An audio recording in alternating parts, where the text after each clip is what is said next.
The man who authored that report is Ben Boakye. He's Executive Director of ACEP. He's joining us on the line. Mr. Boakye, welcome to Eyewitness News.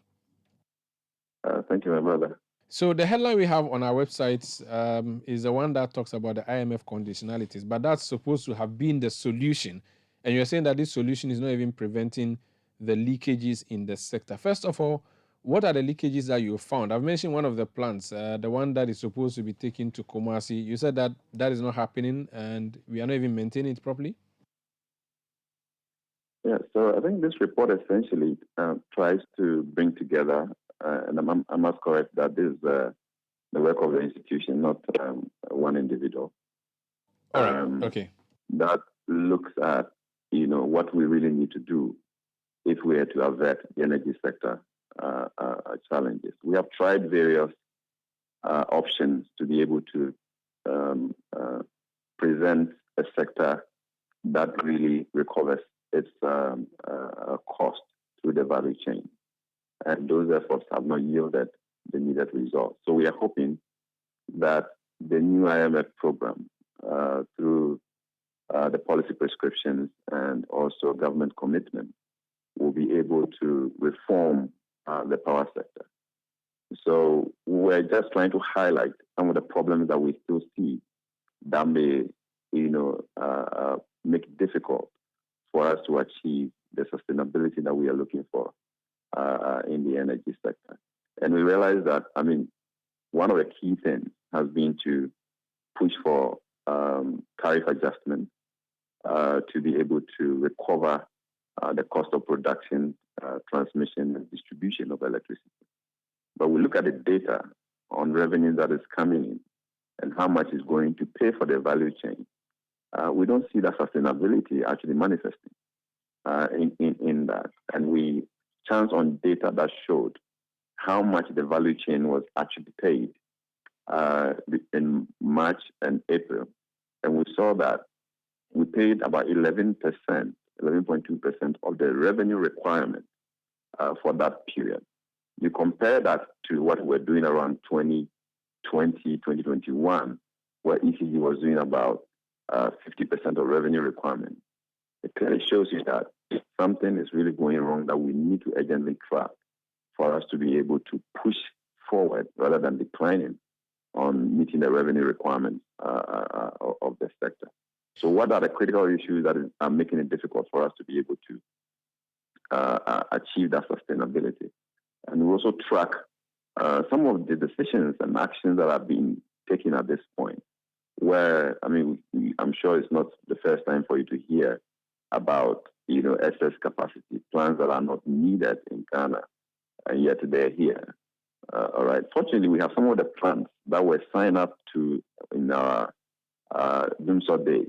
It talks about AXA, it talks about Mary, and the rest of it. So Mary expired last year, I think late 2021. So, and we have the plant. We have paid for the plant, right? And it's packed and idling with the assumption that we're going to push it to Kumasi and generate power from the middle belt. We've had that conversation where our position was that we could have a more cost-effective option of sending power to Kumasi than relocating the power plants to Kumasi, because then that brings up the cost of rebuilding, gas pipelines, which again we say is going to cost Ghana about $1.5 billion in gas subsidies.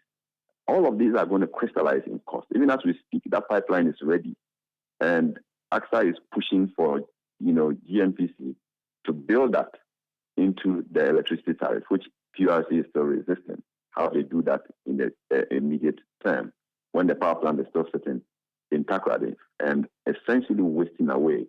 And not just wasting away, we're now seeing extreme deterioration of the plant where the roofs are, because it's close to the shore. It is. You recently had a Fasu badge or Sajafo badge being given away as scrap because of the conditions it was subjected to. So we still have that plant sitting there, and it is rusting. From what we have learned, some of the computer boards have been affected. They are not working. Air conditioners are beginning to deteriorate. So if you want to bring that plant to the grid right now, you have to make investment to be able to do that. The converse of that, we are signing up and extending some of the PPAs that are going to cost us money instead of optimizing the ones that we have paid for. And one of them is AXA, where we have now renewed AXA and saying that we are taking 40% on take or pay, and now saying that 40% is fine once it's not 100%. But the reality is that anything in excess of what you need is a waste. All right? So if you really have plans that can save you in this critical period where revenue mobilization is low and debt is accumulating, IPPs for the first time in our history are threatening shutdown. You have to be optimal in your decision making to ensure that the sector is not further jeopardizing the economic prospects of our country. And that is what we see happening. All right? Now, IPPs were saying that as of May, we're owing them about $1.7 billion. If you calculate how much June added, we are inching closer to $2 billion. And the gas sector alone, too, there's a lot of debt that are being created. We owe Stanchart about $380 million. Outstanding invoices from ENI and its partners is about $207 million. That is close to $600 million. You put those two together, we are over $2 billion, $2.4 billion dollars, just on the energy sector alone. So these are scary numbers that we really have to make sure we are dealing with and freezing inefficiency in decision making and revenue mobilization, and ensuring that the public purse is actually exonerated or absorbed from these kinds of inefficiencies. So that's what essentially the report tried to put together. I mean, we've been talking about these things forever, right? But we needed to bring it together for people to see what stares at us in the face. That if we don't deal with these things, and the budget even talks about them, that the business as usual, every year we're going to spend on the average more than 23 billion Ghana cedis to subsidize the power sector. So in 3 years, we anticipate that we will spend about $97 billion for power sector under recovery. And you measure that against capital investment in the social sector on roads, education, agriculture, social protection. We are doing about $48 billion. So clearly, we are preparing to waste more money in the energy sector at business as usual, at far more than what we're going to spend in actual development of our country. And that scares us. And we need to act quickly to avert these things. And those things are not going to be done by the IMF. We need to have a robust plan in place to track accountability and transparency in the space and ensure that we don't escalate the problems that we have on our hands. From your reading and study of the challenges, does it look like there is a plan to prevent the mess from happening? Or we just have to wait? It's just a matter of time. It's inevitable.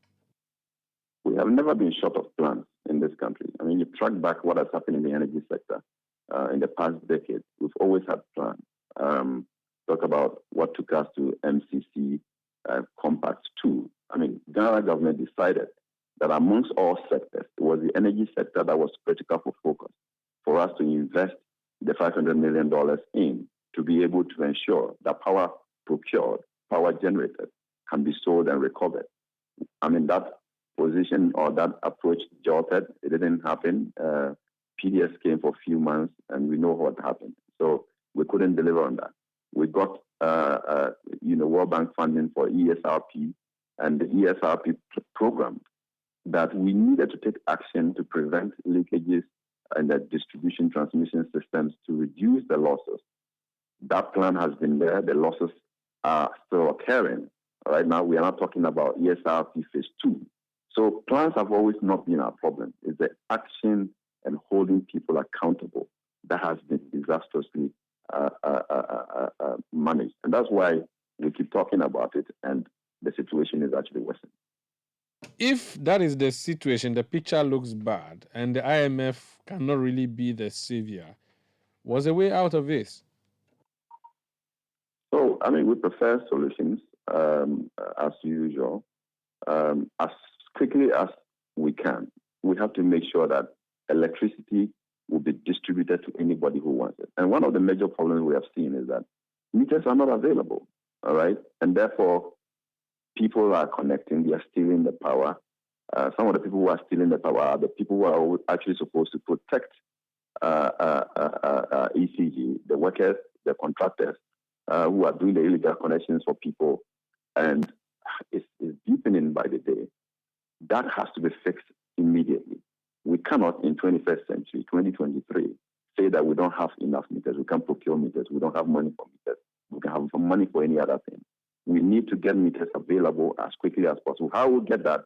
That has to be determined, because we have people and committees all across the sector managing this power sector, and we need to be able to find meters to be able to distribute the power and recover money and stop people from stealing.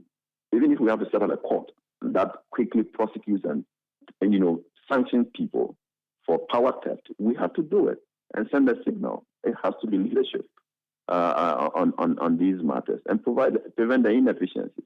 Let's clarify what kind of power systems we need. The Energy Commission has to do its job. We cannot continue to sign up for 20-year-old plans promising to give us power and ends up lying idle, and we are paying millions of dollars every year for them. We have to halt those kinds of agreements immediately and make sure that we are saving on that front as well. So there's a gamut of things that we really have to do to make sure that immediately we can halt the leakages and bring the power sector to sustainability, and by that also transmit that to the broader economy. Because if the sector is not able to pay, because government guarantees most of the power plants and the gas supplies, the budget then have to the budget has to take over those burdens. Very well. Before you take leave of us, the IPPs, they are our solution, but recently they threatened to be our problem. What do you know about the status of the challenge they've been raising, or the challenges they've been raising, and the governmental intervention? No, I think for them it's about payments, right? I mean, if you build and power has been generated and sold, they have to be paid according to contract. And if the money is not coming, then we'll keep seeing these kinds of agitations and threats to shut down. I hope we'll find a solution, but the solution really is raising enough money to make sure that we're able to pay them to avert some of these threats that because in the past, government would just take money and pay them, right? So we could see in a year, government paying IPPs about $1 billion or $1.2 billion dollars, and we didn't hear any noise. Now the government itself is broke; it doesn't have money to be able to intervene. So we have to put things in order for us to be able to sell power, raise the money, and pay for the power generated. The government, we are told, is planning to restructure the debts owed the IPPs. We know that the government is already having a general issue of debt restructuring. We're seeing the problems that are arising from there. Do you reckon there will be problems arising from this, and what would that mean to the sector? Good for the sector, bad for the sector, doom or imminent? Well, I think it's up for negotiation. I wouldn't want to say that government cannot be successful at restructuring. But again, this is power consumed and sold. They didn't borrow from the IPPs. They provided service. So I don't know how they would negotiate that, but it's up to the IPPs to see what they can give. It's a difficult economic circumstances. I'm not able to predict how that negotiation will go, but it wouldn't be the usual haircuts where by regulatory power you just announce measures, because this is service provided and it has to be paid for. But again, if they look at their bankers and think there is a way to restructure the debt, I think it will help everybody for us to have a reasonable conversation on what is possible in that space. But most importantly, whilst you are talking about the existing debt, you have to have a plan to stop the accumulation. And that has been my bigger concern. You are accumulating more debt, and you are talking about restructuring the existing debt. You're not going to have a reasonable conversation with anybody. If you are able to freeze and say that going forward, when I buy power from you, I'm able to pay for the power, But let's talk about the accumulated one or the arrears. Then you can make a headway trying to negotiate that. But without a handle on the accumulation, and then you are saying that every month you come for a restructuring because the debt is accumulating.